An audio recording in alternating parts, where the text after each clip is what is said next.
stand right here. Oh, So it's pretty easy. it's good, isn't it? Too easy. Yeah, it's good. I met you at the. We've met before, yeah. Yeah, at the Safari. Brendan. Brendan, that's right. Yeah. And you are Iqbal. Iqbal. That's right. Yeah. I remember. Not an easy name to remember. What are you speaking on? No, tomorrow I'm presenting a workshop on video and social change. Oh, good. Yeah, that's good right. on I you. mean, it's like it's what I teach, and yeah. Be Okay. interesting to have a high school audience, though. Yeah. Actually, yeah, that's a very good point. Yeah, it is. I have to change, Change your tone and. Yeah, absolutely. Yeah. Don't make it so academic, I suppose. Yeah. It's true. It'd be interesting. Yeah, these things were causing us a lot of problems in the morning, but Jay won't have a problem with that because they were a bit tall. So we had. They are visualizers, so you can write on the. So basically, you put a paper, you can write on it, and you can project. So it's like a whiteboard. Oh, cool. Yeah, it's very good. They're very useful, but the problem is they're very tall. So, like Carla was here, and she was Just covering the face. That's right. And we got really bad shots. Oh, yeah. Terrible. Okay. Yeah. Yeah, and I wasn't here in the morning, so the students didn't put it down because they didn't think they can. That's the thing about these students. Yeah. They are really good at what they do, but sometimes they lack the confidence to just push it through and say, no, So true. we have to speak our voice, Yeah. I remember when I was a kid, Jeez, you would never have seen me do any public speaking. Yeah. It was, so yeah, it's about giving them confidence. And, Yeah, absolutely. Like these guys, they are live streaming what they're shooting directly to YouTube and Facebook, and they plan it themselves.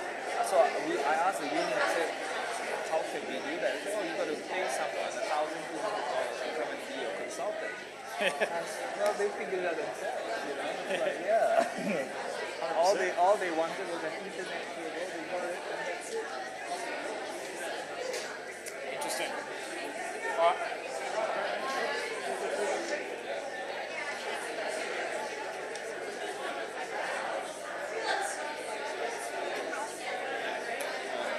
Let's get this.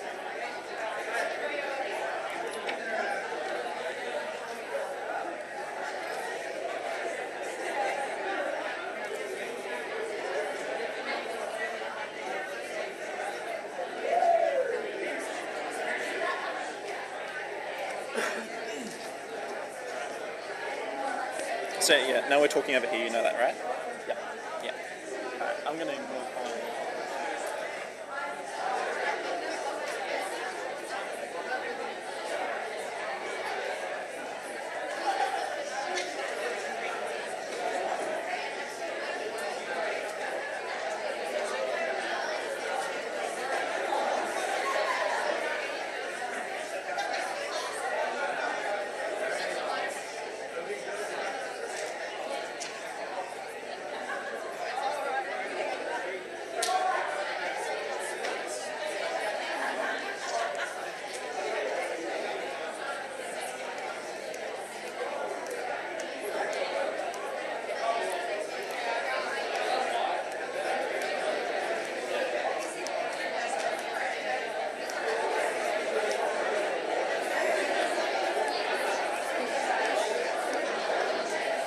trust that.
Hello.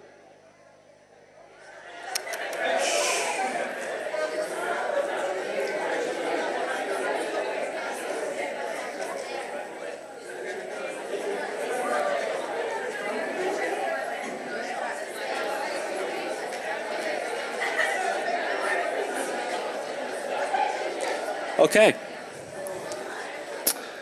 Thank you all for making it back. I hope you enjoyed your morning tea. Just a reminder, we are on Facebook Live, so tell your friends, families, goats again.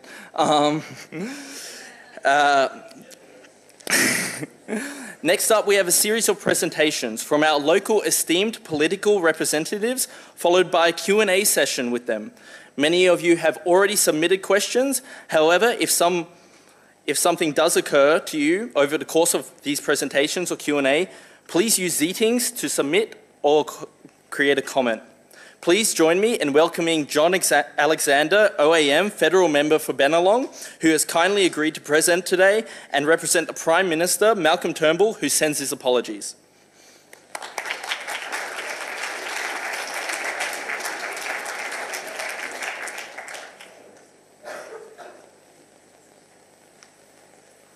Well, thank you, and good afternoon.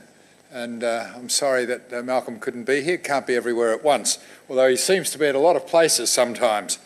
He gets around. Not as much as Julie Bishop, who's in New York at the moment.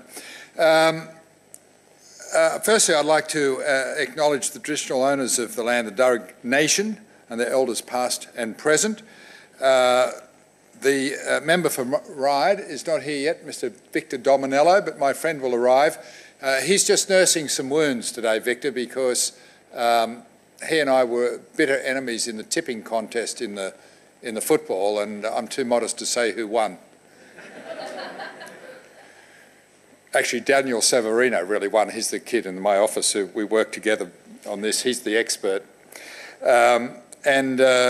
My friend Ray Williams, welcome Ray to the Innovation Hub of Australia, and also to Angela Jones-Blaney, who is here from the Ryde Council, and I think George Deeds is also here. So welcome to all you, but welcome mostly to our youth. It is great to be here with you. It'll be far more interesting to hear from you than anything I'm likely to say. So I'll try to be brief, and then we can spend more time on the questions and answers, because when I went into this world of politics, I knew nothing about politics, and so my first rule was to listen. And it was incredible the conversations you could have when you listened, because people were so wanting to tell you what was wrong and what to do about it. And so then I decided, well, my second rule in politics would be to listen again, and that worked well, so then I became a professional listener. And sometimes it's pretty funny, you listen, people speak all the time, and then they tell you what a great conversationalist you are. And I go, oh, try not to say one word. But there are a couple of things that I'll just touch on. Firstly, really, congratulations for being here and being engaged, because participating in such things is the first step to being engaged, finding out what's wrong and then finding out what we can do about it. And I can remember as a very young sportsman, and I had many frustrations. In fact, my son often says, it's very funny and very irreverent, he said, how come is it whenever we meet people who you played tennis against when you were a kid, you never won one match? How come you became the professional player and they didn't? And I say that, well, their memories aren't very accurate, obviously, but when I was a young and aspiring tennis player, my dad used to say, youth shall be served. So when you'd lose, he'd say, don't worry, son, in time you will catch up and you will have success. And time does serve youth in the end. But I'll tell you, there's probably three things that I'll talk about. One is housing affordability, which is a major issue, and then also getting a job, pursuing a career, and health. When I was first chair of the Economics Committee, twice a year we would interview the Governor of the Reserve Bank, And my very first day on the job, we've got Glenn Stevens, the Governor of the Reserve Bank, and the Assistant Governor and others to ask questions. And we did it at a school. And we had question time, and a 15-year-old student asked the question. The question was, I am concerned with interest rates being so low that if I was to enter into a mortgage and interest rates were then to go up, that I would be caught in the debt trap. And I thought, what an incredibly good question, because I was concerned with this, because my children, my partner's children, had been unable to enter the housing market. They were being beaten out week after week by investors. Investors can negatively gear their property. That means they can deduct the interest payments. The home buyer has to pay with interest after tax, which is a ratio of 4 to 1. And so Glenn Stevens answered the question. I don't think he answered it entirely, but it provoked me to set about doing an inquiry into home ownership based on this concern, which was real. Do you all understand what the debt trap is? I'll give you an example. We have the lowest interest rates we've ever had right now. So you can get a mortgage at 4%. So if you're borrowing $1 million, you're paying $40,000 a year. And that means you've got to make much more than that to pay that $40,000. So if interest rates went back to the average of, say, 8%, you'd have to pay $80,000 a year. And so you would be caught in that debt trap. So that's the concern of young Tabitha. So we decided to do an inquiry into home ownership. And what we found was the investor was dominating the market, the investor was driving housing inflation, and they were excluding the young person from being able to buy houses. In fact, we've got the lowest rate of home ownership for 60 years right now, and we're projected to go to less than 50% of home ownership. 84% of investors own one property, which means 16% own a lot. So we've got fewer and fewer people owning more and more properties. So it is a real concern for the next generation. What do we do to give them the chance to own a home? So the answer is you've got to be able to curtail the investor, and you've got to be able to generate much more affordable housing. And the way to do that is through strategic decentralisation. So we're working on those things. And so we often talk about jobs and growth. Our business, our leader talks about jobs and growth. So in expanding our country and strategically decentralising and being able to build regional cities, we can create not just jobs and growth, but home ownership. Health is an issue that we're all concerned with, and that was probably the first reason why I got into politics, to look at preventive medicine.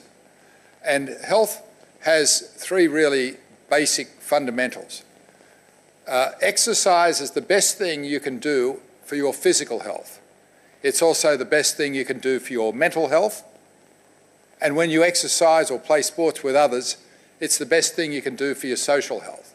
So your health depends on 3 factors: your physical health, your mental health, and your social health.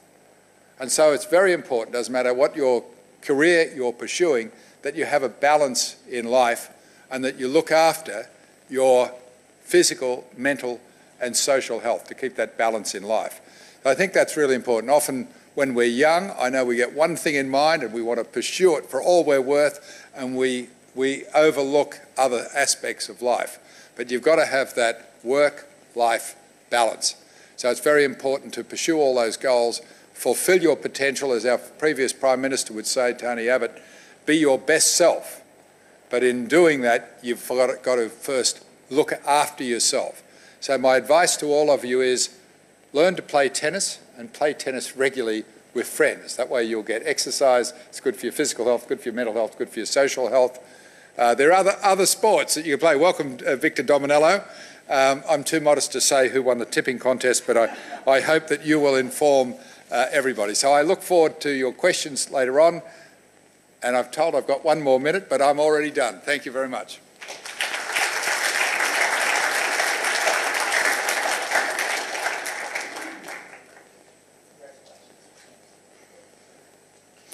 Thank you, Minister. Next up, we have Honourable Victor Dominello, State MP for Ryde, Minister for Finance, Services and Property, here today representing the New South Wales Premier. Please join me in welcoming him to the stage.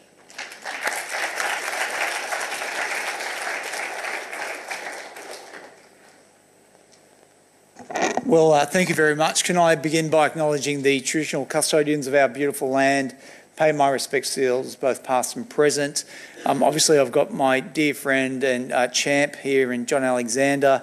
Yes, he did win the footy tipping competition, but that's because I always back the Tigers, and we had a terrible season this year.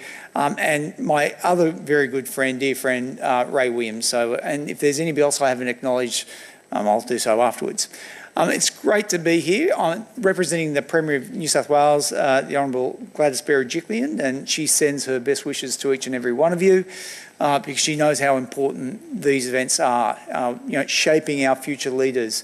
But when I say future leaders, I keep remembering or keep trying to remind myself, it's not future leaders. You are leaders now. You can make a difference now. You don't need to be old like me, 50 years of age, with a few grey hairs to make it, to make a difference or make an impact right here, right now, in your immediate local area, your immediate circle of friends. But can I give you some insight, because there's so much I would love to discuss with you, whether it's school student leadership, whether it's community leadership using social media, particularly how powerful that is, not just in your circle, but in my circle in terms of politics. But I want to maybe have a brief discussion with you in relation to human service delivery. That's something that Ray Williams and myself are particularly passionate about. In New South Wales Government, for example, we spend about $3.1 billion, billion with a B, dollars in human service delivery. That is giving money to non-government organisations so that they can do critical work right across our society. Work to reduce domestic violence, work to reduce drug and alcohol abuse, work to reduce or improve recidivism rates.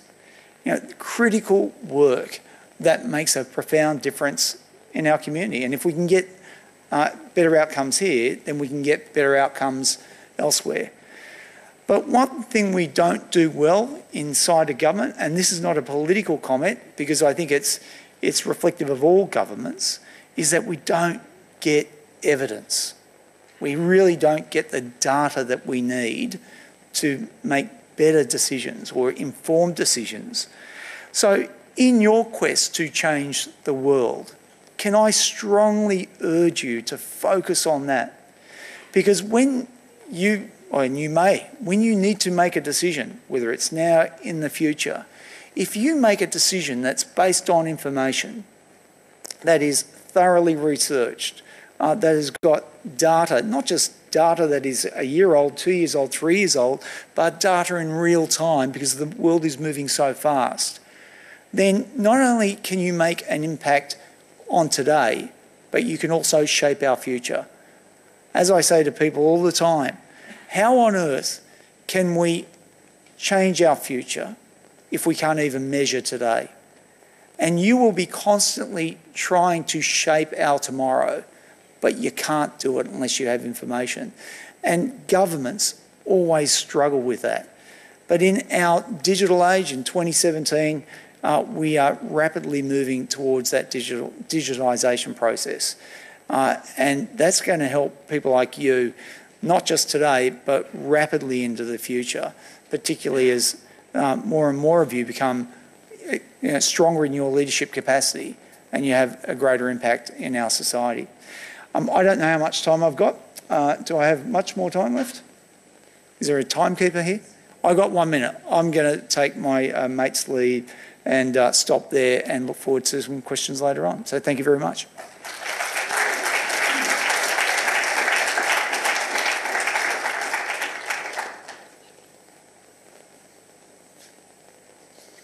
Thank you, Minister. Up next, we have the Honourable Ray Williams, MP, Minister for Multiculturalism and Disability Services. Please join me in welcoming the Minister.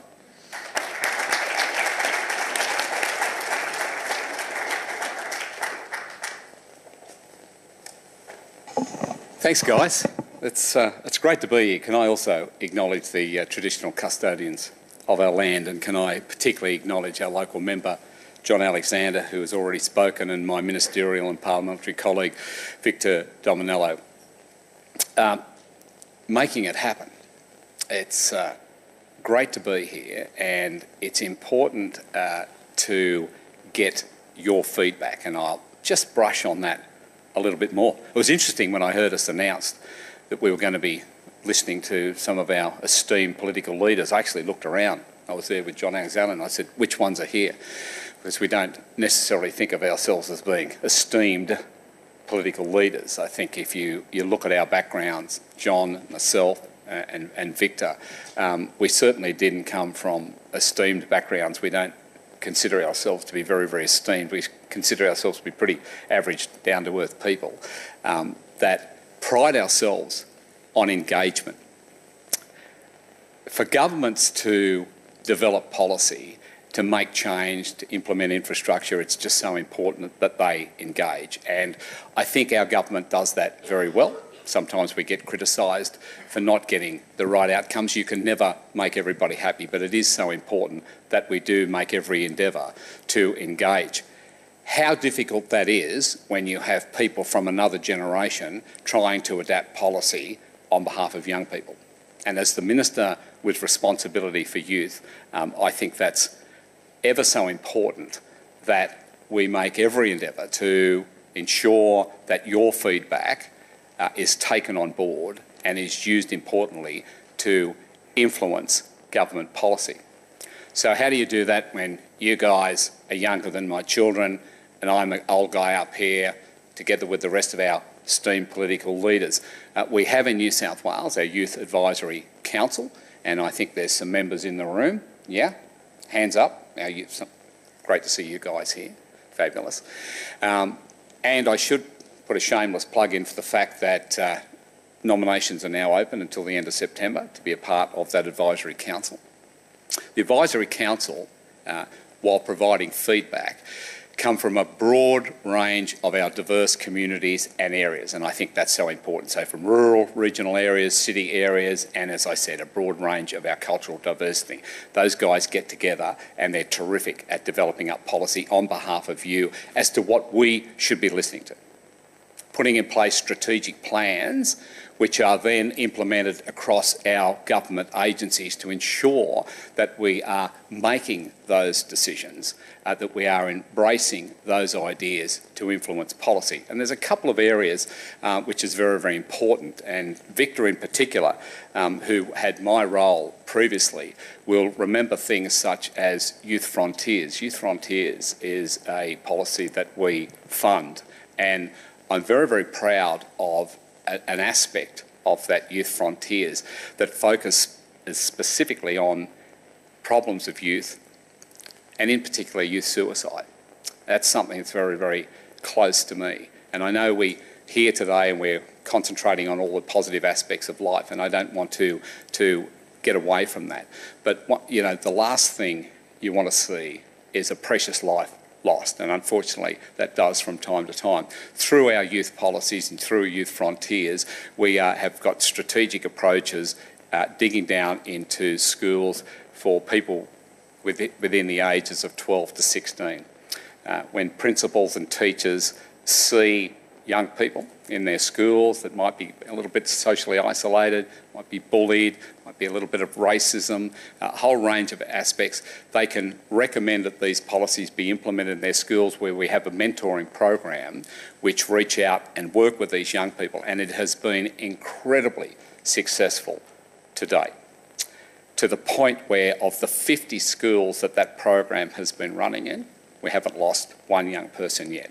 And that's not its primary incentive just on behalf of youth suicide. There's a whole range of different issues, as I said, bullying, domestic violence, racism, but that program is just so strategically designed that we are now moving that into other schools and targeting those schools where it will go, and I'll be very, very happy to announce that in the future. That's one way that we have been able to develop policy, taking direct input from you people, bringing it back into, as I said, the government agencies and developing that policy up front. So when you think that you don't have a voice, you do have a voice. You certainly have a voice through our Youth Advisory Council. You also have a voice underneath, and I acknowledge Maureen Faruqi, who's joined us just in the last few moments as well, one of my colleagues from the Upper House of New South Wales.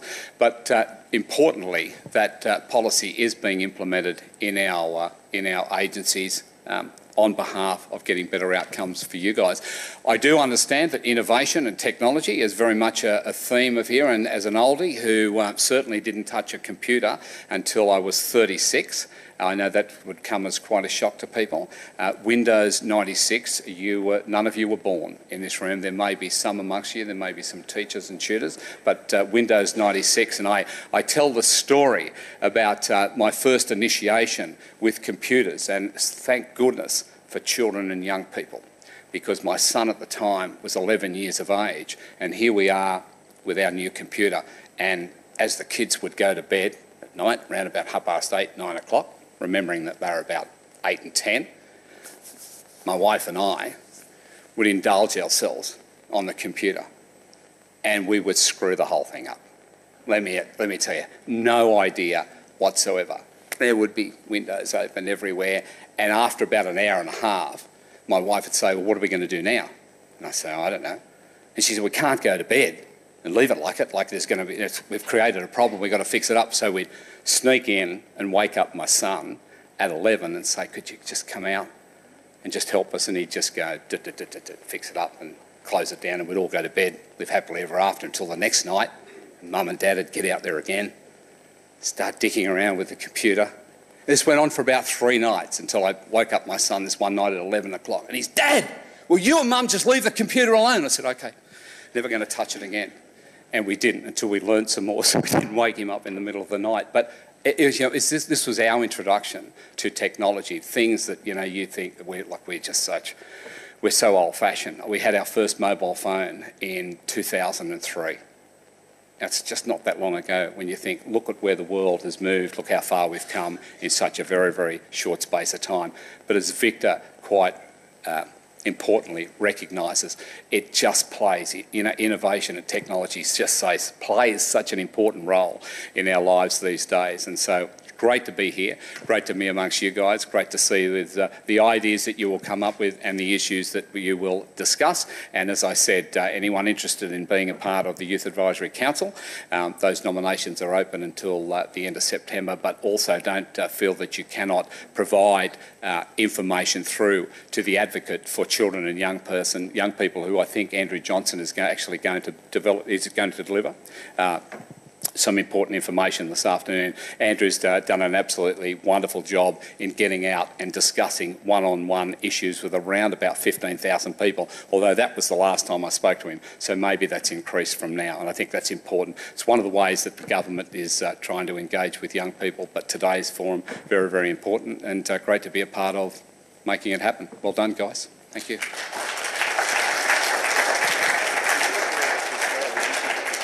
Yeah, absolutely. Yeah. We do have a minute or two spare, so we're thinking of taking some questions from the audience. We do have one which just came through, which was just go down. So, how do we get Youth Frontiers into our school? Into uni? Yep.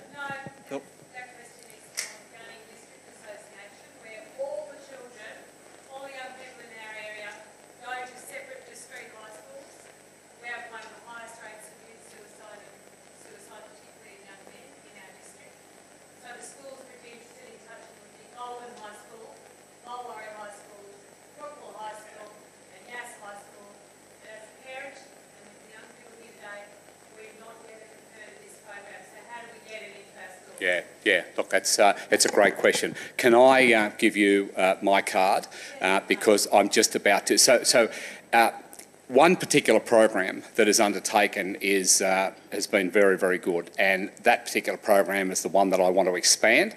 And so, as you can imagine, the 50 schools that it was in, it wasn't a pilot. I won't call it a pilot because it's been implemented there. It's been very, very good, but we now want to expand that into other areas. And I didn't want to name names and pick on areas, but given that you have, That's exactly right. Yeah. So it's not out in the regional areas as it should, and as you quite correctly have identified, it needs to be there as soon as possible. Let's not forget, this is a pretty new program. It's been running for around about 3 or 4 years. So, like I say, since I came in, because I saw it in my own area, and I saw the benefits firsthand from that, and so it's something that's touched me.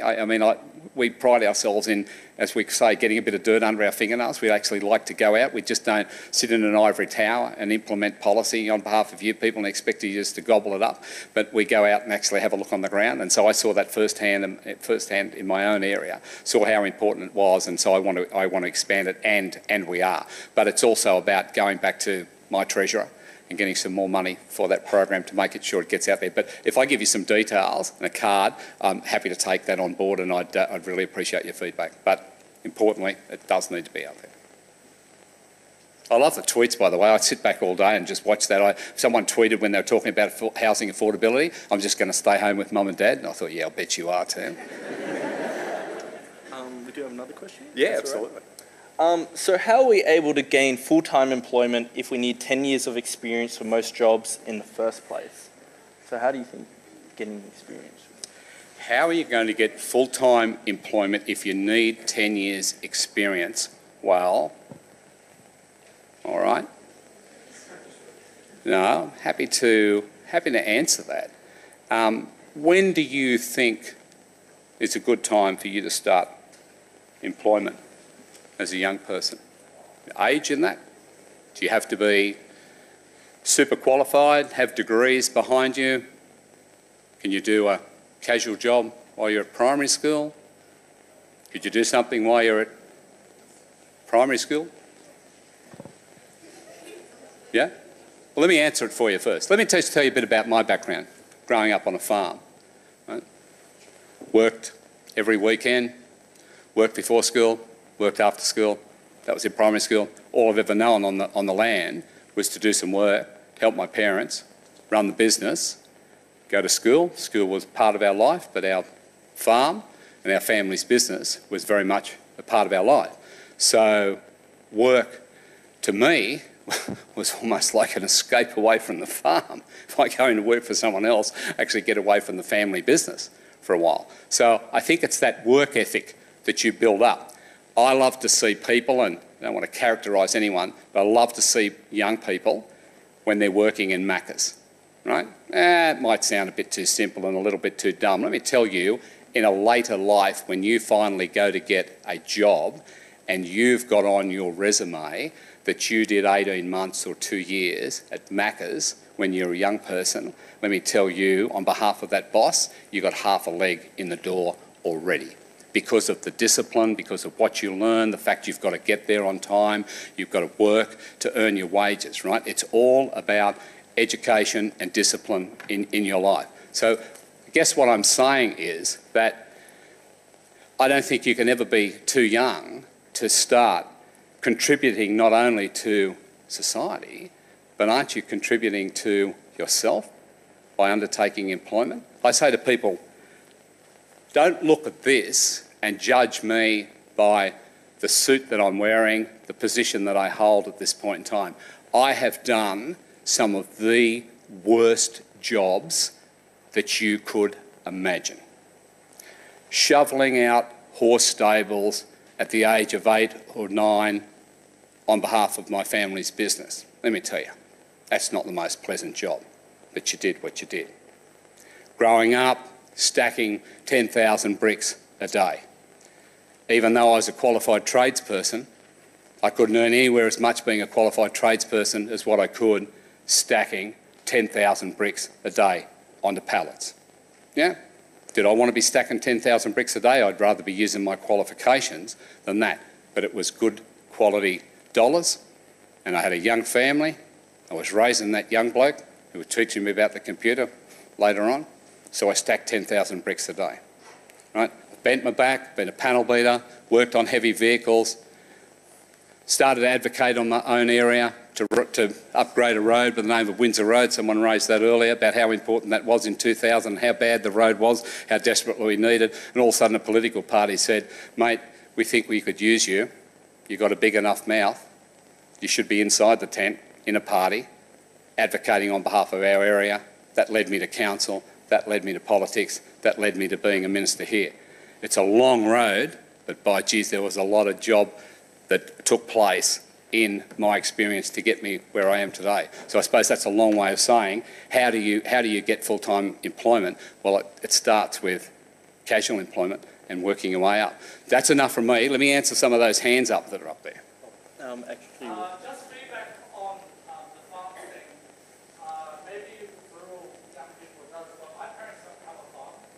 When it comes to the idea of McDonald's, what's also about finding employment online is that it's very easy. You just apply yourself, you just click apply and go for it. The problem with that is that when you do your resume online, there is nothing that makes you uniquely different than 50,000 other resumes that, and young people that apply for that one job at night. For every vacancy there is, it's like something that shoot up like 300. That makes it very hard for young people to go, I deserve this job. And long are the days where you just go into a small business and ask for a job. Do you think those days are past though? You think you can't knock on the door and wander up? Just for efficiency, Yeah. apply online. Yeah. Yeah, it's very disheartening for a young person to apply for 38 plus different jobs, only to get a generic email that says, thank you for applying. Unfortunately, we weren't successful. Yeah. Yeah, the world we live in, huh? Yeah, I still would have been inclined to go and knock on the door. It's just me, but I hear what you're saying. Oh, we're actually running a bit behind. We're running behind, but this lady she's holding her hand up there for half an hour while I was rambling on. How important do you think connections are when you're trying to create a movement? Connections in terms of a move, Like with your local parliament? in terms of engaging with people? Yeah. Absolutely vital. Absolutely vital. And look, I mean, we will get condemned. Like people will, we make a decision and people say, oh, you never listen. Well, actually, we did go out and listen. You can't keep everyone happy, but you've really got to dig down. I think the important part of engagement is that you're never going to please everybody when you do make a decision, but you've got to try and please the majority. You know, we've got to be doing something and implementing change, implementing policy and legislation on behalf of the greater good.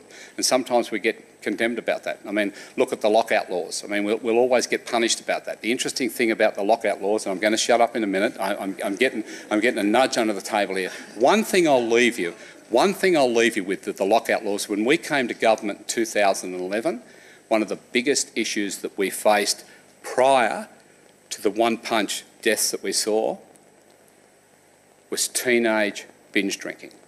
Yeah? Are you guys old enough to remember how prominent that was in the press? I mean, it's going back now sort of like 5 or 6 years ago.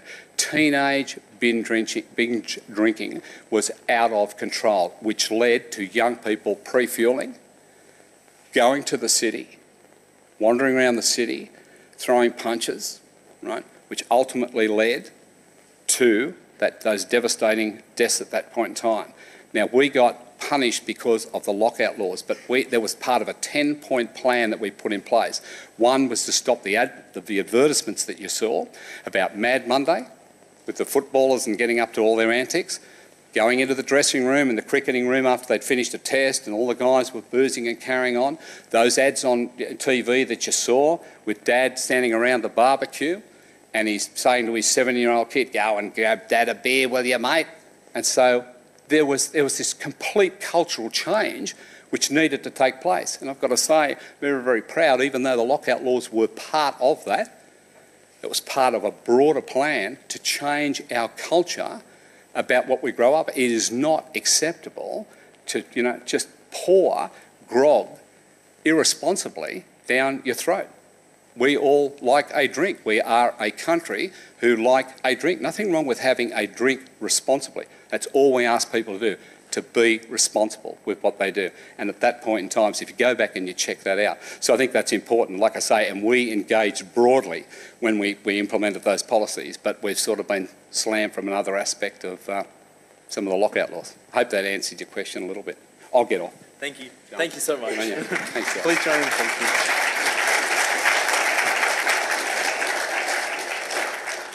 Thank you, Minister. We do have a Q&A panel coming up, so if you have more questions, don't worry, there's still time to get them answered. Could you please now join in welcoming Dr. Marine Faruqi, Member of the New South Wales Legislative Council, representing the Greens, onto the stage.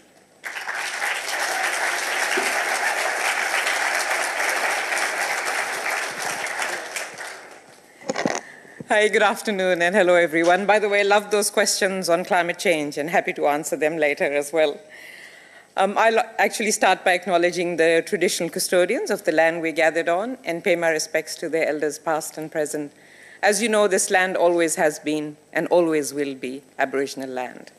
And I think while we're all gathered together and we are acknowledging our First Peoples, we must also recognize that young Indigenous people at this time in Australia face the worst kinds of racism, discrimination, vilification, and also the worst social and economic disadvantage that exists in Australia. Whether it's the much higher likelihood of young Indigenous people taking their own lives, or whether it's the much higher likelihood of them being incarcerated and put into jail. And I think it's up to all of us to do every single thing that we can to change that. Thank you. But for me, it is such a pleasure and privilege to be here to participate in your forum today, and I hope that you've had a wonderful day of discussion and debate. And I do apologize. I had a couple of other conferences this morning, so I'm running in and probably running out because I have to go to another event, so apologies up front for that. But one of the things that I enjoy most in my role as a politician is actually being out and about in the community. And I have the privilege, unlike my other colleagues here today, of being an MP in the Upper House. So I represent all of New South Wales. And I do have that honor of traveling across New South Wales and meeting communities and coming across, many young people, learning about issues that they face and actually hearing about their needs and what vision you all have for what you think Australia should be now and into the future. And then bringing those ideas into the Parliament. Because as politicians, it is actually our responsibility that when we make decisions that impact every single person in the state, that we must have the best possible knowledge of what the diversity of communities that make up New South Wales are actually thinking about. And when we plan for the future, that we take all those views into account, and especially the welfare of young people, because you are the future generations, and what decisions we make are going to probably impact you more than anyone else. And the intergenerational equity principle, which is one of the sustainability principles, is really crucial to all of us. And we have to try our best to make sure that you have at least the same opportunities that we had when we were growing up. But we should learn from, our past mistakes and hopefully fix them in the future as well. So like I said earlier, I take up every opportunity I get to be involved in young people, and so many come to us in Parliament. There's UN youth parliaments that come to us, and I host their debating competitions every year. There are young refugee students who come to Parliament, and I think many parliamentarians, to be fair, do take up those opportunities because we then can hear from you. But in my other life, I used to be a lecturer at the University of New South Wales. So it was terrific not only to teach young students, but also to actually listen and hear what they had to say as well. And if you do listen and hear, you learn a lot. But since coming to Parliament, and especially as a Greens MP, because we're not too many of us are in Parliament at the moment, I have the responsibility of a number of portfolios, and it includes transport, multiculturalism, drugs and harm minimization, women, and of course, young people. So working alongside young people has really shown me that youth issues are not just confined to the area of youth policy either. Rather, what I have learned is that these issues are present across all policy areas. So I think we have to look at each government portfolio and look at it from a youth lens. Because all of that affects young people. And I'll give you a couple of examples from my work. And like I said earlier, I have the transport portfolio for the Greens. And I love this portfolio because transport really has a daily impact on how we live life, how we get to uni, how we get to school, how we get to hospital, how we get to work. And that's why I think with, especially in terms of young people who often use public transport, they may not have other ways of getting around, and we know less and less young people are getting licenses actually.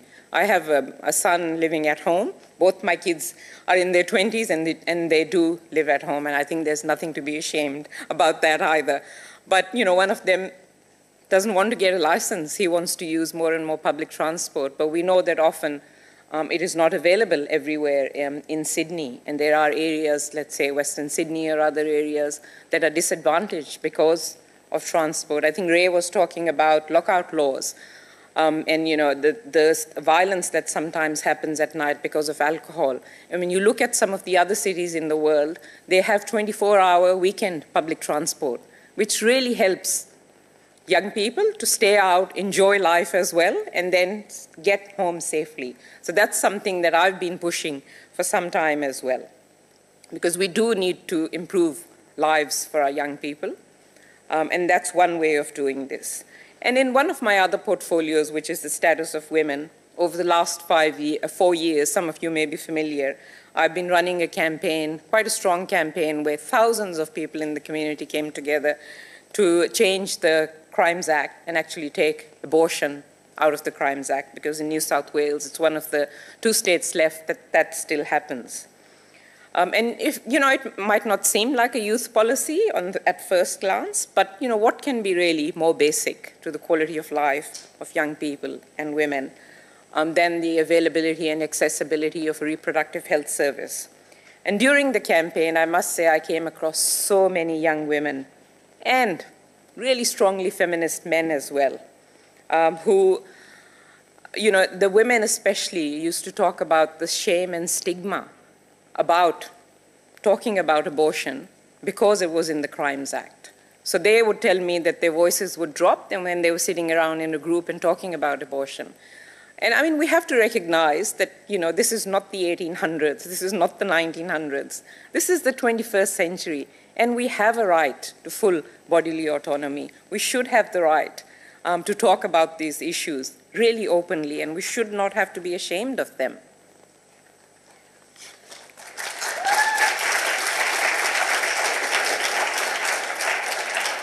But in this campaign, what I also saw was the amazing passion and the amazing energy from young people who totally refused to buy this really cynical and defeatist excuses that was being put around by some, which was like, oh, this is not the right time, let's not change this law at this time, or that everything is fine and, don't rock the boat kind of scenario. They really showed me how to be fearless and, how to be radical. And that's what we did. We brought the bill to Parliament. That was a hard task in itself. We didn't win this time, but there is so much momentum in the community to change this, that sooner or later we will get there.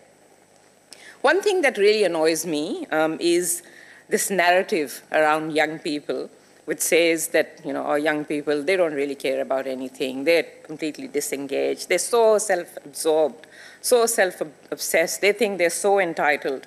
Because my experience, I have to tell you, whether it's the abortion law reform campaign or whether it's environmental protection, I've camped in the Laird forest to try and protect that forest for many times. And they were, alongside me, were young people campaigning and really fighting to save the environment. So my experience has been completely opposite to what some might think. And I meet young people every single day who are fighting for equality, who are front and center in rallies for marriage equality, for instance, which is a big campaign that hopefully we will win very soon, who stand up against racism and who are full of energy and new ideas and creative ways of solving old problems, and who want to be included and involved. And one example is I've got a really enthusiastic group of young Greens who helped me develop our drug law reform policy to move us away from this, really, I guess, strong law enforcement focus, because we know that drug, war on drugs hasn't worked, and moving it more to a model of looking at drugs in more of a social and health framework. I mean, so much of the world has legalized and regulated cannabis, for instance, and that's where we need to go. You know, we want to really fight to have pill testing in place, so young people who might be thinking of taking drugs at least know what's in the drugs that they're taking, or they have an opportunity to talk to a health expert at music festivals and actually, then have a informed conversation about the advantages or disadvantages of taking drugs. And the Greens also have a strong position on changing the voting age to 16 and 17, because that's one way.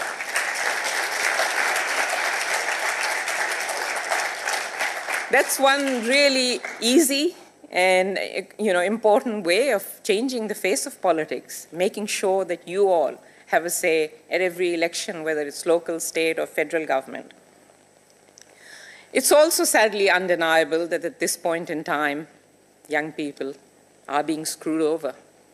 I don't think you can deny that. I think you've already, I saw some of your messages on the screen, and young people, unfair wages, not enough jobs, housing, rental affordability is a real issue. That's why young people are staying home with their parents. I don't think there's any other reason to that. It's just the practicality of things. And university education is becoming more and more expensive. When I was teaching at UNSW 4 years ago, I had students who were doing 3 part-time jobs, and especially the ones who moved from rural and regional areas to study in cities, just to pay their fees and just to live and to have food on the table. And I think that's one reason why you don't have time to participate in other activities. I saw there was, one tweet about extracurricular activities. So when will you have that time to be engaged in politics, to be engaged in activism, to actually play sport, if you're just busy kind of working to pay your rent or to put food on the table? I don't think that's a good way for young people to live, and governments really have to play their part in changing that. And I actually think that university education should be free as it used to be, because when it was, we had that time, we had that activism.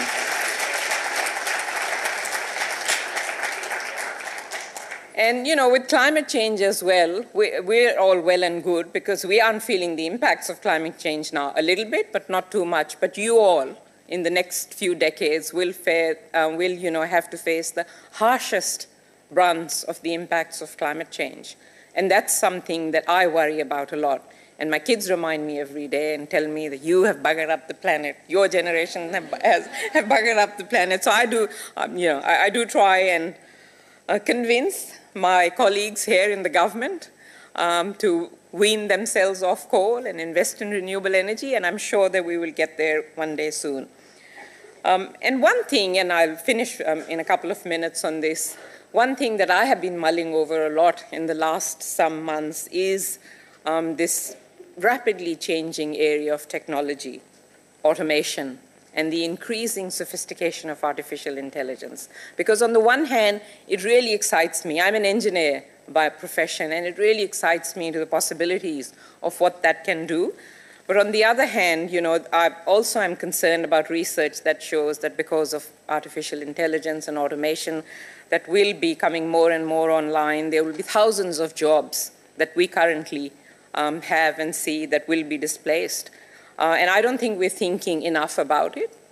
And I think we really ought to start planning for a future which will have more robotics, which will have more artificial intelligence, and not wait for it. I think that's really crucial in terms of how, as politicians, we need to think. We need to not just address challenges that come in front of us, but we actually need to think ahead and shape the future that we want to see. I think that's really important, because otherwise we'll be always behind the 8th ball. There's a challenge, let's try and fix it there. No, we've got to think far ahead, hundreds of years ahead, envision what we want to see, and I want to see a fair, just, and equal society where our environment is protected and where everyone has the opportunity to do what they want to do. And I think that's why your voices are so important, both inside and outside Parliament. Social change has always been hard fought. It's not an easy thing to do. But I think we must agitate for change. Without agitation, without disruption, without activism, without all of us getting involved, it will never happen. So I have great hopes for young people. I am inspired by you every single day because, your energy and your ideas is what will shape the future. And a world where everyone is heard is a world where everyone is counted. Thank you.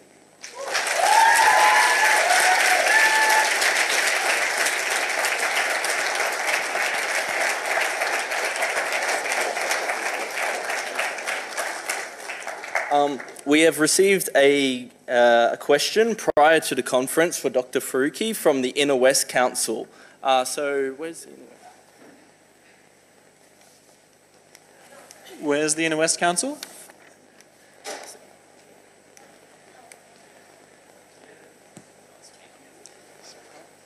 Thank you very much for the presentation. The question that we have is, in your role as Greens New South Wales spokesperson for the status of women, what are some of the challenges or major challenges that you have faced in achieving your objectives, and how have you overcome them? So the biggest challenge that I see every day, or one of the big challenges that I see every day when I go into my chamber, which is the upper house of New South Wales Parliament, is the lack of women. There's only 9 women in New South Wales Legislative Council out of 42 members. That's just 20%. And if we believe the United Nations, they tell us that you need at least 30% to have any impact on policy.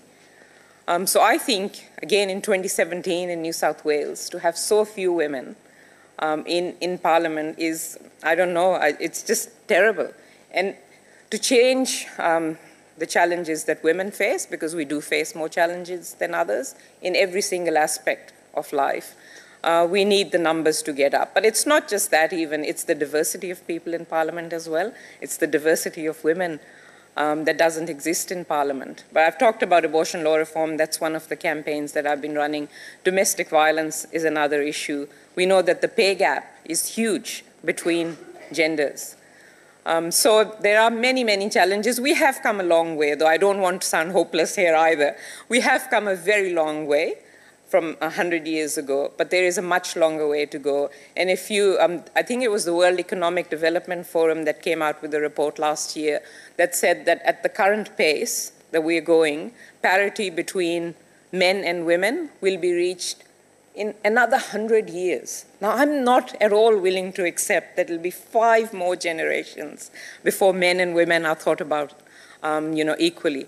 That has to change, and I think we just need to be better at it. We just need to be better at it. But for that, we need more voices, women's voices in Parliament, diverse women's voices in Parliament, but also, obviously, in partnership with the others that are there.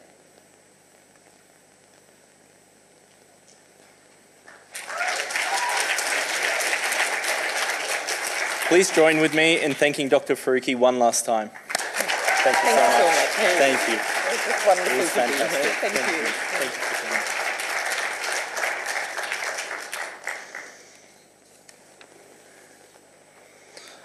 Thank you very much, Dr. Faruqi. Is Victor Dominella here? No. There.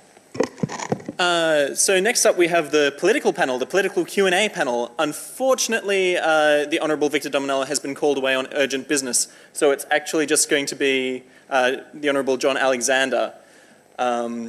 So I'm sorry, but you'll be answering all the questions unless Ray would also like to. We would love you to. Please. Thank you.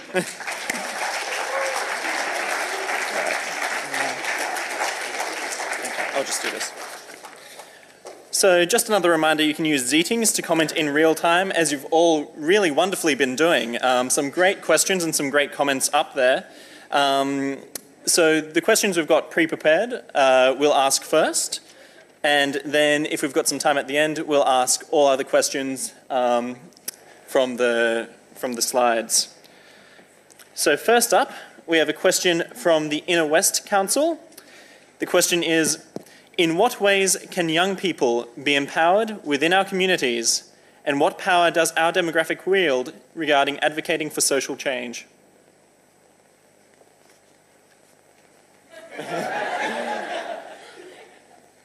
I guess just coming back without repeating myself again, the opportunity at this point in time from a government perspective through the Youth Advisory Council to engage through the Advocate for Children and Young People. And when is Andrew Johnson on? It's Sunday.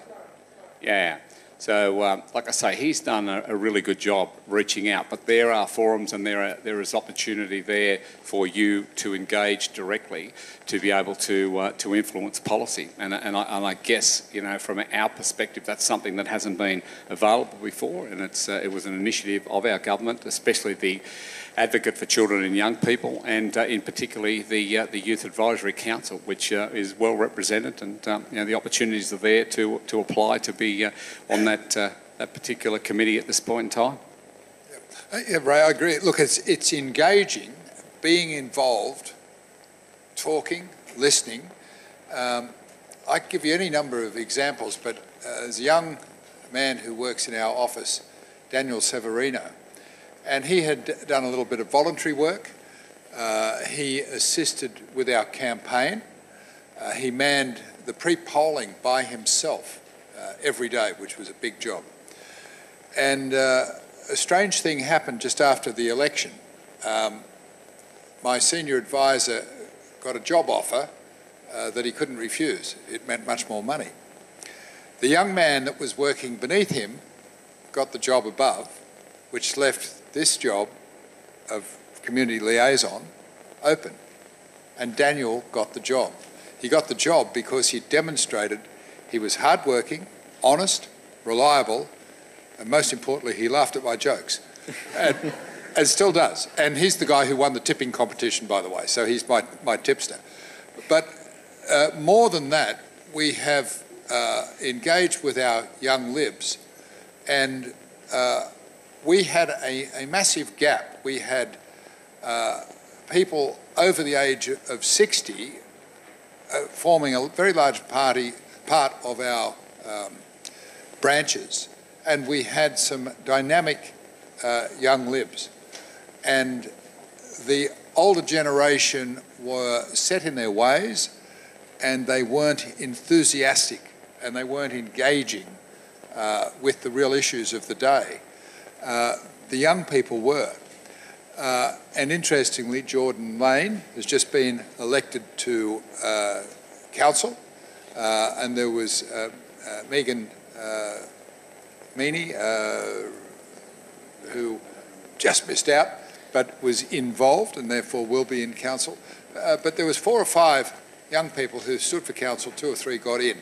And I think that was a prime example of rolling your sleeves up, being involved at an early age, and getting on the dance floor and having your say. And so I think that's the thing, you've got to participate. Thank you. I think I'm just going to go a little bit further. I think what John is alluding to as well is that we are starting to see much younger representation at all levels of government than we ever did before. And I guess that is through the participation in political parties. And regardless of what your political views are, we respect, and I mean, you might not see that, but the fact that Maureen was here and, from the Greens, and we're here from the Liberal Party, John would support, which I would support, that regardless of what political party you are involved in, you've got the courage of your convictions to join that party and then contribute and participate. And let me tell you, I'll put my hand up every day of the week. I couldn't care less what party anyone joins, but I'd proudly support anybody who puts their hands up and says, you know what, I believe in that very, very strongly, and I want to be a part of it, and I want to participate. Now, you might change your views from a young person, especially in your teens, to when you get to 25 or 26 years of age. Those views might change, but by virtue of participating, as John is saying, is very, very important. And like I say, that at this point in time, we are never seen a time when there's been so many people not only going into local government, certainly going into state politics and certainly into federal politics. White Roy, at the age of 19, he was elected. By the time he first sat in the House of Representatives, he was 20. I said to him on that day, we became friends on the first day, and I said, gee, White, I've got shoes older than you. And I looked down and I've just realised I'm wearing those shoes today, and I did have shoes that were older than him. And then I realised, because in my previous job I didn't often wear a suit, my suit was also older than him, and I was older than his father. But we became great friends because we had the same sense of humour. I said, yeah, White, it's a funny thing. We're both suffering age discrimination. The first question I got was, how old are you, from a young female journalist? And I said 60. And I could hear this like death at the end of the phone. He's so old. And I said, but I take vitamins and I exercise regularly. And she laughed and she said, that's such a dad joke. I said, what would you expect from somebody my age? But I said, yeah, White, we suffer age discrimination. But I don't get asked for an ID when I ask for a drink at a bar. And he did. And the last and final point that I would make is that if you were to go into any political office, especially into ministerial offices, and start to have a look at the ages of some people that we employ, I can tell you now, I have 10 people, 3 of them are department liaison officers, so we'll leave those aside for a moment. But in regards to the rest of my staffers, apart from my Chief of Staff, who is 32, every one of the rest of my staffers, and it's equally distributed between guys and girls, they are under 29 years of age. And the point that I make in relation to that is our hours are incredibly demanding. So the majority of my staffers, and there's one just sitting over there. How old are you, Just? 26. Don't look at David, 25. That's why I brought him along. And he's not the youngest one in there, but my media advisor, she is the same age, at 26 years of age. The hours are incredibly demanding. Justin will be out with me in the field tomorrow, Saturday. Sometimes they will be out, there will be staffers out both Saturdays and Sundays. They will kick off and start in the morning before 8 o'clock. Sometimes that means being online, engaging with me through our technology, but most times that they will be in my office at 8 o'clock in the morning, and on a parliamentary sitting evening, if we were sitting late, we could go anything up to 10, 11, 12 o'clock into the evening. That's not every day, but it just gives you an idea. And the pressure in those jobs is absolutely intense. And normally, after 2 terms of people fulfilling those roles, if they were to, they would rarely fill those roles for an 8-year period. Just goes to show, you know, the sort of pressure that's on in those roles. But we love those young people because they can commit, and they're enthusiastic and they're energetic, and they get the job done. Thank you.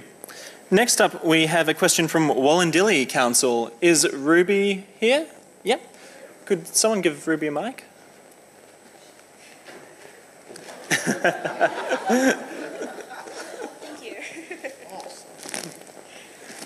Okay, hi, I'm Ruby. So, young people between the ages of 12 and 25 years are currently not represented in New South Wales Parliament by a dedicated Minister for Youth Affairs. Since 2011, Youth Affairs have been absorbed into the portfolios of Minister for Citizenship, for Family and Community Services, and we all know the current portfolio sits with the Minister for Disability and Multiculturalism. Young people form almost 20% of the entire New South Wales population, and in today's society they face numerous challenges. While young people are often the focus of many government initiatives including health, well-being, education, employment and juvenile justice, empowering young people needs to be at the forefront of the agenda. So as the Wollondilly Youth Advisory Committee's our question is, are there any plans to introduce a minister to support and represent the needs of young people, and will that minister be of a youth age? Thank you.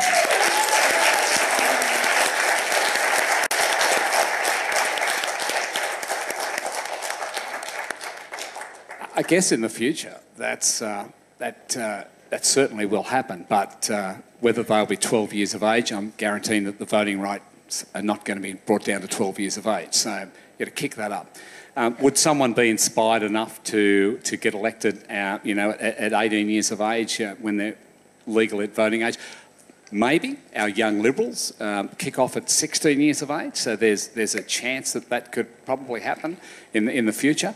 As we've said, you know, White Roy was in there as a teenager at 20 years of age. So there's a possibility, like I say, as the representative age lowers down, that you are going to get younger people in politics. But sadly, at the moment, you've got an old bugger like me who represents the portfolio. So I know it's a bit sad, and I'm sorry about that, but we're doing our best to listen and represent, you know, your needs, and that's ultimately what this conference is about. And as I said before, there are opportunities for that direct feedback, you know, to come through and be listened to. So can you answer the first part of the question? If not a young minister, could we possibly just have a minister? Well, you do, and you're looking at him. But with a separate Yeah, well, can I say that the saddest part of my portfolio description is that it's not the Minister for Multiculturalism, Youth and Volunteering, because I've got the highest rate of youth in my electorate out in the hills, out around the Castle Hill area,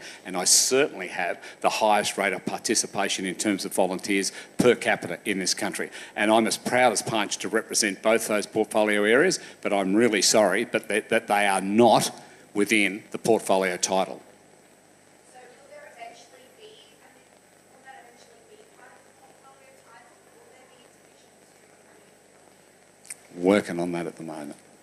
What can we do to make it happen? Yeah, right to my Premier. I think, just to intercede, raising it as a question today starts the debate. We should have, in my opinion, a Minister for Housing. I think it's a very important issue. The debate is started. This debate is underway, and it has a real validity about it. But I would also like to point out, because too often we get caught in age, and I don't like it because it doesn't, not good for me. I'm the only one that hasn't mentioned age. My opponent, when I won pre-selection, wouldn't announce his age because he was 21. He thought he was too young, and I kept saying to him, I'm the one that shouldn't tell him how old I am. But this is the oldest I've been. I'm very, very old for my age. Although I say I had a kid come up to me at a school and say... He's also very tall for his height. I don't know whether you noticed that as well. This kid walked up to me and he said, gee, you're tall, mister. And I said, yeah, I'm tall for my age. He says, how old are you? I said, oh, I'm about 60. He said, oh, well, then you're not that tall, are you? But there is 3 ages. There's your birth date. That gives you an age in years. There's your mental age. How young are you? How young is your thinking? How current are you? And that's what you're really talking about, is how current you are. And then there's your physical age, which means what's your capability? Have you looked after yourself? You're old before your time. Some people can be 50 but be decrepit. Others can be 65 or 66 and run up those steps with a microphone and take it to you, Ruby. And so therefore I would say that I'm much better for my age than the average 66-year-old. But I think that's an important thing. But it is that being current, being able to take in what are the problems of the day and address them. And no one has the finger on your pulse better than your age group. You know it. I know it because I've got 2 daughters, for instance, who are just great at telling their dad how stupid they are, and I am, and what to do, and forming my opinions. They've probably had, we've passed that point where I was their parent to now they make me more current and more in tune. And I think that's the important thing, that when we stop listening, we stop learning, we stop being relevant. If we're not relevant, we shouldn't have our jobs. So Ruby, thank you very much for leading the charge. It's a little bit like Tabitha, who asked the question, and it's a true story, about the debt trap. And what's led from that is inquiries into home ownership. It's a central theme. There's not a day that you don't see something on the front page of the paper about home ownership and policy being developed to assist. All comes from Tabitha, 15-year-old. Thank you very much. Our next question comes from Bathurst Regional Council.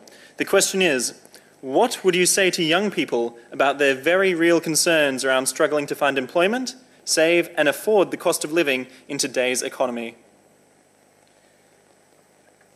I'm just going to kick that off ever so briefly and then hand over to John. We always acknowledge that rural and regional areas have a higher rate of unemployment. Yeah? We almost take that as a given. Our policies in the New South Wales government in terms of our investment, our support for business, if I can use the word, our decentralising of certain government agencies and departments, moving them out into regional and rural areas, has at this point in time seen an unemployment rate in some regional areas, and I note that Goulburn is here, which is a little higher than the state average, but Wagga down the road have an unemployment rate of just under 3%. Penrith at this point in time, in Western Sydney, an unemployment rate of 4.1%, which is 0.5% below, actually it's more than that, yeah, it's 0.5% below what the state average is at this point in time. So our policies are directly targeted to not only Sydney, Newcastle and Wollongong, but particularly across the rural and regional areas. And you're starting to see, like as I say, when you get areas like Wagga that you have naval base, I think you also have army that's represented down there. You have great growth in our hospitals, in our health services. What we are starting to see is a big transition of our seniors from the Sydney metro area moving into what I might call those more peaceful village-type atmospheres, but with all the services. And Wagga is a classic example. And then by them moving, they're freeing up the housing market on behalf of younger families. But when they move to those more regional and rural areas as seniors, they're not impacting on employment, they're actually adding to the opportunities, the need for services, etc. Some of those very, very high-skilled jobs that are moving to those areas at the moment. It's not completed, it's not over yet, but the results at this point in time in a lot of the rural and regional areas are incredibly pleasing to government, and so our policy is or continues to be directed in those areas. I think it was Liz who wrote, "Here's to being part of a small rural community," which would lend that. And I know when I was first working on a policy of strategic decentralisation to create regional cities, to rebalance our settlement, because through having no plan, we've got an imbalance of settlement, which has resulted in Sydney and Melbourne being two of the most expensive cities in the world, which is insane when you consider the biggest asset this country has is land. And the land between Sydney and Melbourne is some of the cheapest land in the world. So with high-speed rail connectivity, you can uplift the value of land and provide an abundance of affordable housing that can then compete on the Sydney or the Melbourne market. That's a very important thing. Having been the coach of 3 people recently trying to get jobs, which is people who share my name, and the devastation at the first rejection, the second rejection, the third rejection gets easier. And I would explain to them that it's a numbers game. Apply for 10 jobs, you've got 10 chances to get a job. Apply for 100 jobs, you've got 100 chances. Then you can apply your intelligence and look at everything that happened, why you didn't get that particular job. What did you do wrong? Can you take any responsibility? Did you put in a great response? Did you do well in the interview? What did you do? My 2 daughters have now their dream jobs after a lot of knockbacks, doing fantastically. My youngest one, when he was helping me with my campaign, was working very, very hard, but he did get to drive the truck, so he's not generally allowed to drive. He had a truck that he got to drive, and that made it fun, so that was the bribe to get him to help me. But he knocked on the door of someone who was setting up a shop and inquired, "What were you doing?" And he was building a coffee shop in Putney, not far from here. And he said, "Oh, I've got some time off this afternoon. I'll come and help." And so he couldn't even hammer a nail, but he could carry stuff, big strong kid, and he started to help this guy, and they became friends. Guy gave him a coffee shop job, pouring coffees and learning coffees. A guy came in who was wrapping automobiles. I'd never heard of this. Instead of painting them, they wrapped them. He started talking to him. He started selling wraps. So he had his coffee shop job and his rap job. He had a third job somewhere, I don't know what he was doing, but he started to really get working really seriously, and then he realised the penny dropped, having dropped out of university 2 years in a row. I think I need to get an education. So he's now about 3 months off finishing his education. But it was that persistence. My wife once said to me, please read. You don't read, you're uneducated, read. So I got a book called The Dark Star. She was so disgusted with me because it was a book about Roy Orbison, who was a great rock and roll singer from the 60s. And I read this book, and what I got out of it was the man who I thought had the greatest voice in rock and roll history, so did Elvis Presley, thought he had the greatest rock and roll voice in history. He had knockback after knockback after knockback after failure, embarrassingly so. He finally had some success and made some money. He was still at school, he bought a Cadillac. His success failed, and he watched and was humiliated in front of his classmates as they came and towed the Cadillac away, took it away. He had more and more and more failure, but he kept persevering and was enormously successful. And there's not a story of anybody who's ever had success who didn't have failure first. And the difference is when you learn from your failure, when you learn from your losses. In my game, it was really simple. When you got beaten in a tennis match, you had to have an honest look at what you couldn't do and what your opponent could do and work out that, well, you've got a bad backhand all of a sudden, you'd better practice it.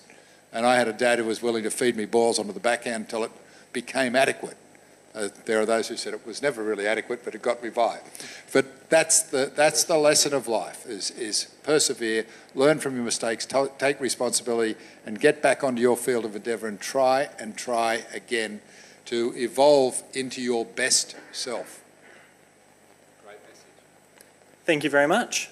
Next up, we have a question from Wallangamuru. Is Catherine Stone in the room with us today? It would appear she is not. Okay, in that case, we have a question from Campbellton Youth Network. Sometimes it can be really challenging to create a project that genuinely engages people. What do you take into consideration when trying to engage with a wide range of people?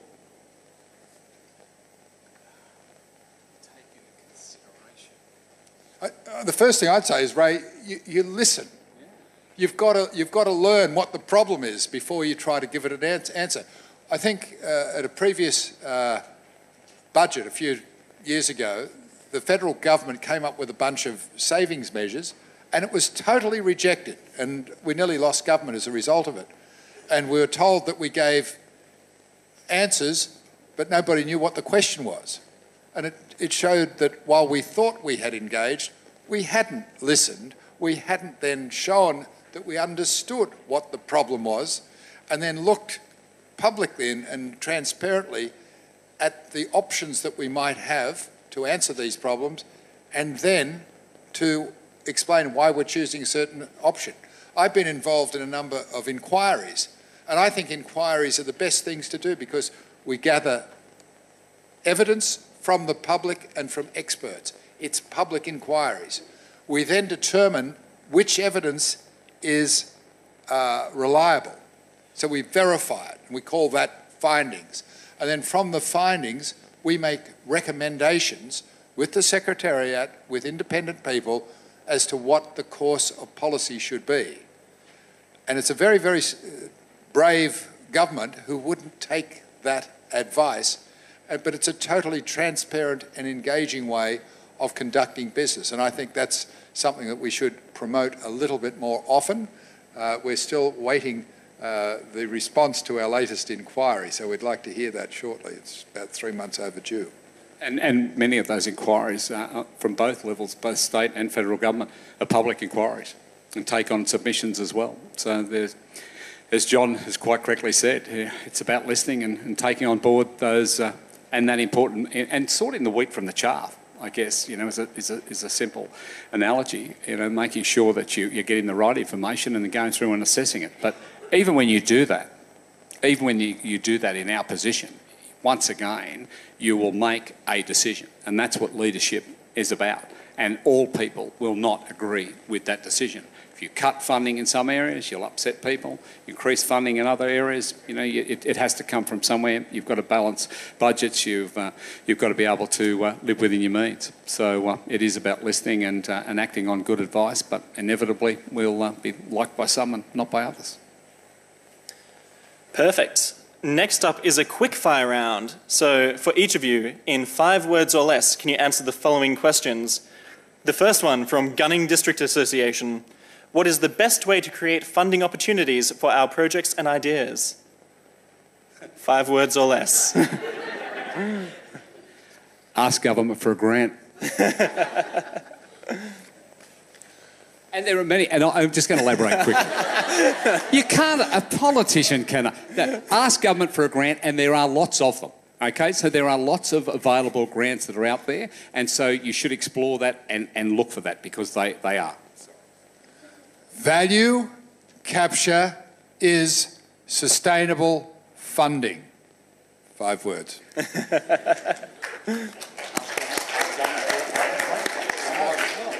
Ask government for a grant. Whose side are you on? We got lots of grants to give. The reason, well, not the reason that you're here today, but we backed this in, didn't we? Through a Youth Opportunities Grant, yeah? Yes. Sorry, could I ask a question to our friends from Goulburn? Gunning? Further down the track. Yeah, okay, I've got the idea. I've spent my last 6.5 years fighting for your side, I think. But I'd like to know whether I'm misguided. I've met with mayors of Goulburn. We've been pushing for strategic decentralisation, and we use Goulburn as the example and Shepparton as the example time and time again, that if we had high-speed rail, Goulburn would be less than 30 minutes from the Sydney CBD. If there was a plan that Goulburn could grow, and therefore businesses could locate, families could locate, and Goulburn could grow enormously, because while they would have their cheaper housing, 5-10-minute commutes into their place of work, they would also be less than 30 minutes from the CBD of Sydney. So you could have all the benefits of access to Sydney, but the lifestyle, the affordability of housing that region offers. Is that something? We've had meetings there, public meetings there, and everybody always seems to support it. Is it something that you want? Okay, so we are not from Goulburn, we live over the range. We do not have and will not get fibre to node in the end within 12 dollars satellite. We do not have a train service to Sydney. The train service that you could drive to Goulburn to get at 6 a.m. in the morning to go to Sydney to get a job has just been cut. We fall between the cracks of regional zoning of Goulburn, etc. versus Yass and the West. And as a tiny, wee government area of 7,500 people that is fit for the future, Minister, we want to know what we need to do for a group of 5 of us to build capacity to get the grants and deliver the things that we want to do in our community. High-speed rail might be lovely, but quite frankly, I went to Goulburn High School in 1980-something, yes guys, before you were all born, and they were building the bloody very fast train then, and it's not happened yet. Yep. Just give us some internet. We don't have to come to Sydney to work. We just need good infrastructure to work at home. Yeah, it's so simple. Exactly right, yeah. I completely agree with that, and I'll just come back, I mean, and talk about Wagga as just an example, and the only reason is that isn't it better to have the services and the supports and the communication connectivity as opposed to needing to drive or travel to Sydney? I mean, isn't that, I mean, when we talk about decentralisation, and sorry if I'm drawing on Wagga, but Wagga seems to have has the mix right in terms of the various skills, the lower unemployment. It doesn't have everything, it's not perfect, but it's got a great quality of life. It has cheap and affordable housing down there at the moment, brand new, 3-bedroom home, decent block of land, $350,000. It's not even a deposit in Sydney at this point in time. But I think the point that I make is that we are starting to see those centres, those important regional centres, rise up through the important establishment, like I say, whether it's government departments, creating that opportunity close to home. But I know for so many young people, like my children, they cling to Sydney. Yeah? You want to be in the big city. And my kids were no different. Even though we were living out at Rouse Hill, they now live closer, much closer to the city. And I think we've very much brought the city to Rouse Hill, but they still want to live close to the city. And I guess that's about job opportunity, lifestyle. Tell me if I'm wrong. Sorry? Family?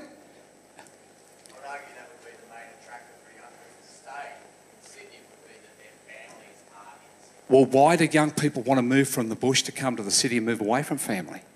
Different opportunity. No opportunity in the bush. Yeah. Universities that do proper degrees in regional centres. I'm from Dubbo, we have a university there, it does nursing and, social, I studied nursing there as well.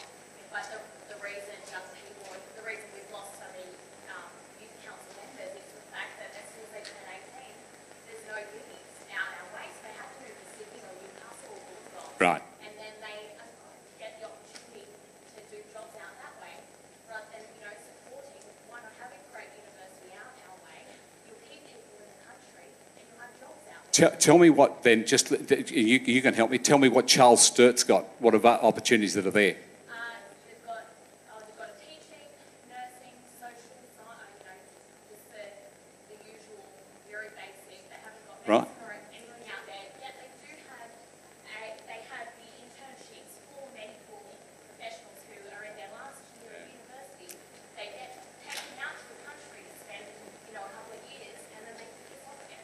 Because, you're not. That's a technical term that's usually used by politicians. It's all right, we both understand it. That's good. That bring, people from the city out to the country to get them to stay. Why not support the country people who actually want to stay in this country? And so, Yeah, we're arguing the same. We're arguing the same argument. Like I say, I certainly don't think we haven't got. It's not right.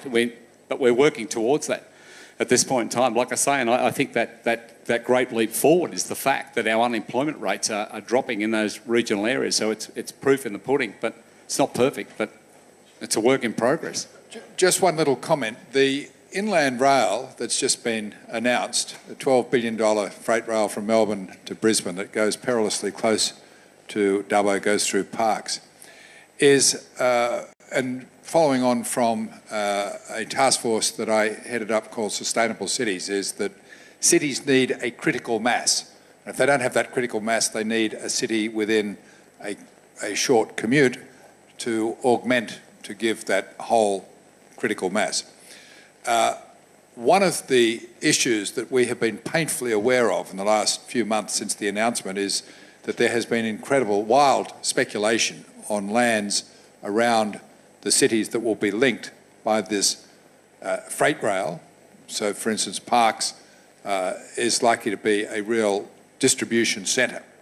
And so farms are being bought up at multiples of their previous value. And because we don't have a value capture model in place, we're suffering value escape. But that is another part of a strategy to effect a decentralisation and create cities of a critical mass so that all of those services can be available, or what's not available at that city will be available at the nearby city, so you can have a virtual city in regional areas. It might be a combination of another two cities, but you'll have that critical mass of services, education, health, and all the services and social things you want. Yes.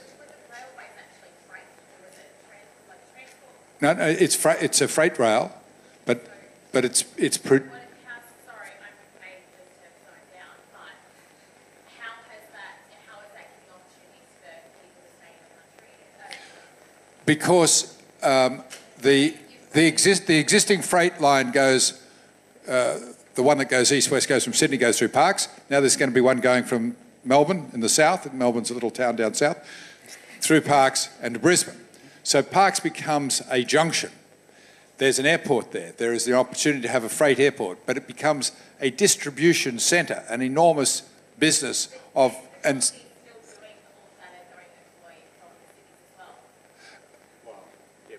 But there is speculation that Parkes will be growing to 50,000 to 100,000 to a couple of 100,000 within the foreseeable future, projectable future. But Parkes is still 4 hours away from where we are, 2.5 hours from where they are.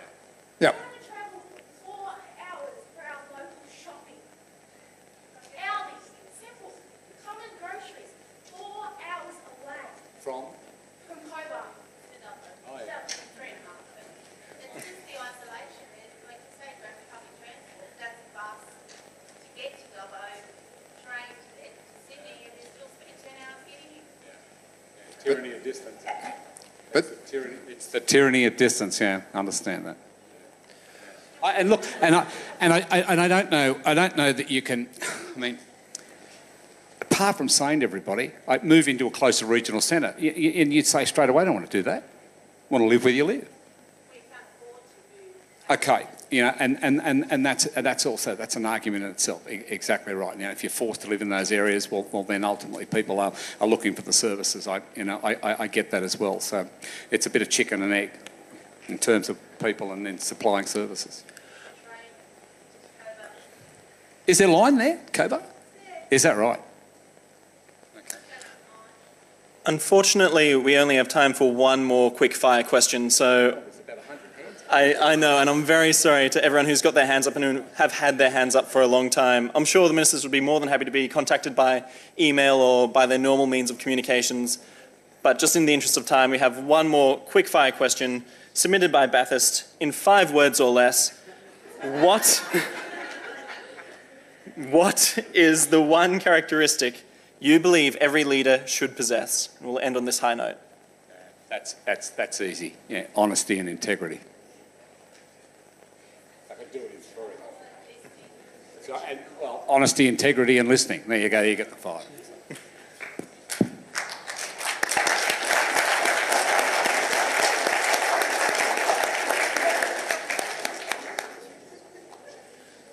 listen, question, understand, honesty, integrity. He's Thank just you very copying much, me now. ministers. Yeah. Thanks for that. It's really good. And we've got a website, but I'd prefer you didn't all look it up at one point in time and send your email. Cheers, thank you very much. But, yeah, send through any questions that you've got. We'd love to hear them. And actually, you guys for travelling from so far away too, that's to be, I think that's great.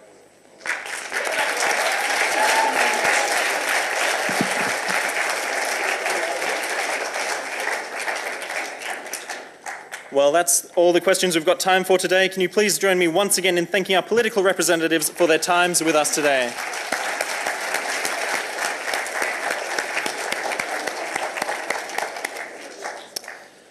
Last on our schedule for the official events of today, we will be conducting our first mini workshop.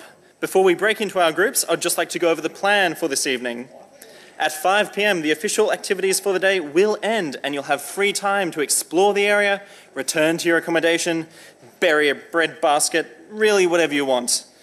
At 7 p.m, we will have the Youth Council Olympics here at Macquarie University Oval. Please plan to arrive at 6:55 at the latest.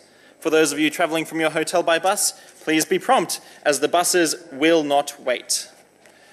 For the Sutherland Shire, Ryde Youth Councils and Burwood Council delegates, the bus will be taking us from to the Oval, departing here at 6:40 p.m. from Car Park West 5 behind the Aquatic Centre where you were dropped off. We have some fantastic activities prepared for you tonight, including laser tag, bubble soccer, foot darts, archery tag, free food and much more. Now concerning the workshop, thank you. Now concerning the workshop that's about to commence, you all have a lanyard which has a colour on it. Please try and find the other people with your colour. A Ryde youth counsellor and or volunteer will be making their way to the front of the stage now. and hold up their colours to you. Please go with your group to that youth counsellor or volunteer holding up the appropriate colour, and they'll lead you outside to conduct the workshop. If you have any questions, feel free to ask anyone in a khaki t-shirt.